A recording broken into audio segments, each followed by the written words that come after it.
My name is Scott Ritter. In the first episode, I told you how Volodymyr Zelensky came to power, who he really is, and who recruited him. Everyone knows that agents are given tasks. Zelensky is no exception. However, in his case, it's more like obligations, debts that cannot be ignored, like a deal with the devil. Over the course of 4 years of presidency, he has accomplished or brought to fruition at least 10 important tasks. Each of them, to varying degrees, has contributed to the destruction of Ukraine. Today, we'll examine all of them in detail. So task number 1, to eliminate the Russian language. If people in the East and Crimea want to speak Russian, let them. Leave them alone. Provide them with the opportunity to speak Russian on a legal basis. Language should never divide our home country. 2014, the words of this charming guy in a t-shirt resonated with many people in Ukraine, not just Russians. There were also many Ukrainians who spoke Russian and feared its prohibition. There were reasons for these concerns. Immediately after the Maidan protests, the Verkhovna Rada decided to repeal the law on the principles of the state language policy. This law had been in effect since 2012 and granted regional status to the Russian language in areas where it was the native language for at least 10% of the population. The repeal of this law became one of the reasons for the secession of Crimea and the civil war in the Donbas region.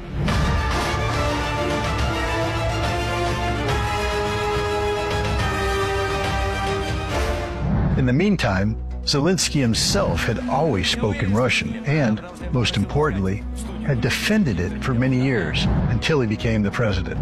In 2020, Zelensky made all schools in Ukraine Ukrainian language only. In my home country, the United States, documents and websites are created in 2 languages, English and Spanish. There are many Spanish language schools, and no one forces them to switch to English. This is fair and understandable. What's not understandable, why is English and not Russian the second language in Ukraine? Can you explain that to me? Are there many English, Americans, or Australians there? The greatest inconsistency in what Zelensky and the Kiev government say lies in the fact that after starting the civil war in 2014, while attempting to restrict and prohibit the use of the native language by the population of Donbas, they now say, we will unite all territories into one nation. However, what is happening in Donbas today is an attempt of the Western Ukrainians, Galatians, and those who are anti-Russian to carry out ethnic cleansing. This presents a real problem, and this aspect is often silenced in the West. Not only is it being silenced out, the West also supports it, and Zelensky is happy to do his best. Since January 2021, the entire service sector in the country has been switched to Ukrainian. You know, Zelensky once named Ukraine the center and heart of Europe. It seems to me that he got it wrong with the organs. It is heartless to violate the rights of 12.5 million of his own citizens. In the summer of 2021, the Constitutional Court of the country upheld the law on the Ukrainian language. Violations of this law are subject to fines. How could one hate his own people so much as to punish them for their native language? But take a look at this video. President Zelensky is pretending hard and diligently that he has forgotten Russian. Далее гуманитарная катастрофа однозначно внутри, в городе, потому что заехать продукты питания, лекарства, составляются списки.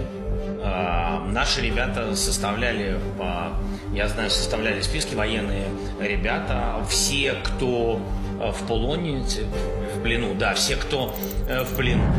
Perhaps someone will tell him that this is a disgusting play that won't convince even a child. Another obligation of such type to Western handlers was task number 2, to finalize the church split. Suitcase, train station, Russia. April of 2023. Siege into Kyiv, Pyrtsysk, Lavra. What you see is a result of a long and painstaking work of my fellow countrymen. In December 2018, the Orthodox Church of Ukraine, or OCU, emerged in Ukraine with the support of Petro Poroshenko and the United States. One might wonder why. The Ukrainian Orthodox Church of the Moscow Patriarch already existed in the country. But apparently, the term Moscow was a significant hindrance for the Ukrainian authorities to pray. That's why they created their own church with blackjack and their own pomos. In 2019, the OCU received a decree from the Ecumenical Patriarch of Constantinople, granting them autocephaly, that is, the independence from the Russian Orthodox Church. It formally remained part of the Russian Orthodox Church. Except for that formality, everything that Kiev possibly could have asked for was granted by Moscow. The tomos issued from Constantinople is a very different thing entirely. Supposed autocephaly, but under the control of Constantinople. That almost every detail of church life within the so-called schismatic church must be approved by Patriarch Bartholomew, who of course himself is then under the control of the State Department and the CIA. The head of the OCU, Serhiy Epiphanius Dominko, started receiving frequent visits from American guests. In 2019, William Taylor, charged the affairs to Ukraine, came to meet him. And in January 2020, former CIA Director and U.S. Secretary of State Mike Pompeo paid a visit. The purpose of this visit will be revealed by him a bit later. I made sure the U.S. supported international recognition of the Orthodox Church of Ukraine, helped the Metropolitan escape Russian influence. Epiphanius awarded Mike Pompeo with a medal for this. Then there were meetings with Kurt Volker, the former U.S. Special Envoy for Ukraine. After that, there was a meeting with U.S. Secretary of State Antony Blinken. The meeting's schedule resembled that of a foreign affairs minister. Americans used Zelensky to complete the division of Ukrainian Orthodox believers into the right and wrong factions. The right ones attended the sanctuaries of the new church, while with the assistance of the Ukrainian authorities, they seized temples from the canonical church and expelled the priests. Finally, the situation escalated to the Kiev-Pechersky Lavra. As far as I know, it is one of the most important and ancient Orthodox shrines, dating back over 1,000 years. Unfortunately, the Kiev-Pechersky Lavra was under the administration of monks from the Canonical Orthodox Church of the Moscow Patriarchate. The Ministry of Culture of Ukraine decided it was heresy and terminated the lease agreement with the monastery. Security forces and nationalists besieged the walls of the Lavra.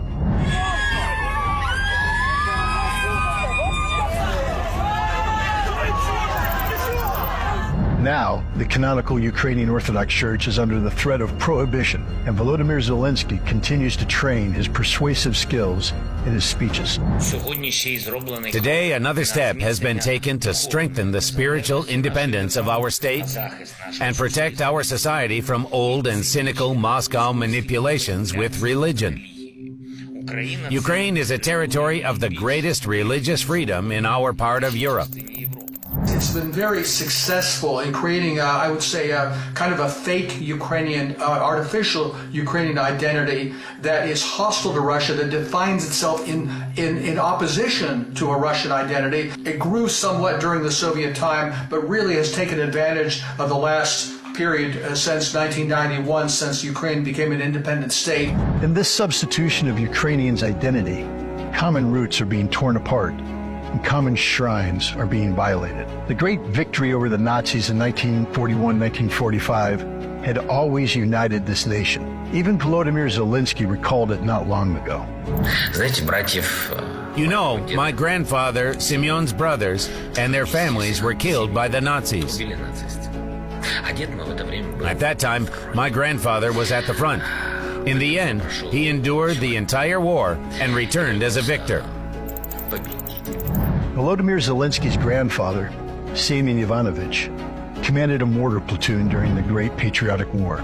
In Soviet Ukraine, people like Semyon Zelensky were glorified with monuments and memorial sites. However, under Volodymyr Zelensky, all of these monuments have been destroyed, as it was in the 1940s under Hitler.